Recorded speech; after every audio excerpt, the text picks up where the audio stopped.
तुम्हाला आता स्क्रीनवरती एक दिसतो आहे, एक मॅप दिसतो आहे आणि दोन नावं दिसत आहे. त्या नावानुसार आपल्याला काय कळतं, महाराष्ट्राची निर्मिती होताना महाराष्ट्र हा काही पार्ट्स मध्ये डिवाइड होता. आता सध्या जो महाराष्ट्र दिसतो तो पहिला होता का तसा, तर नाही. तर कसा होता ते आपण पाहू.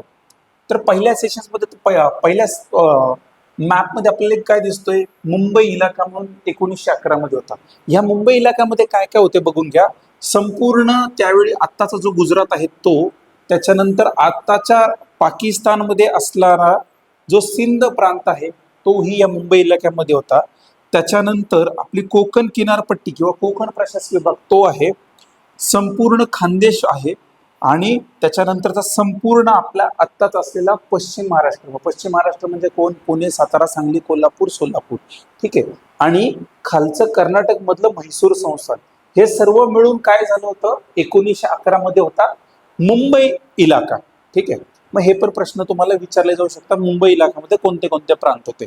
बघा 11 नंतर काय झालं आहे, 1941 मध्ये मुंबई प्रांत असं नाव बदललं. म्हणजे मुंबई इलाकाचा जो 1911 ला होता त्याचं नाव बदलून काय झालेलं आहे, मुंबई प्रांत.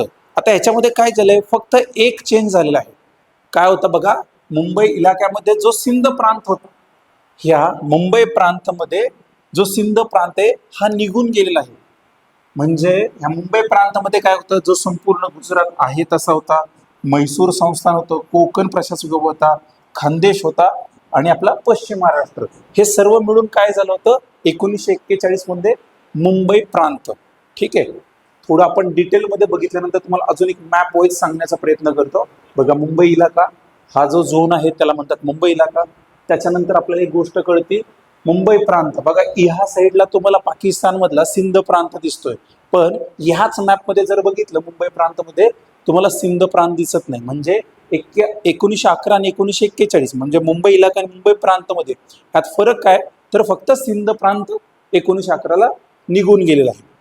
बघा 11 इलाका प्रांत 1941.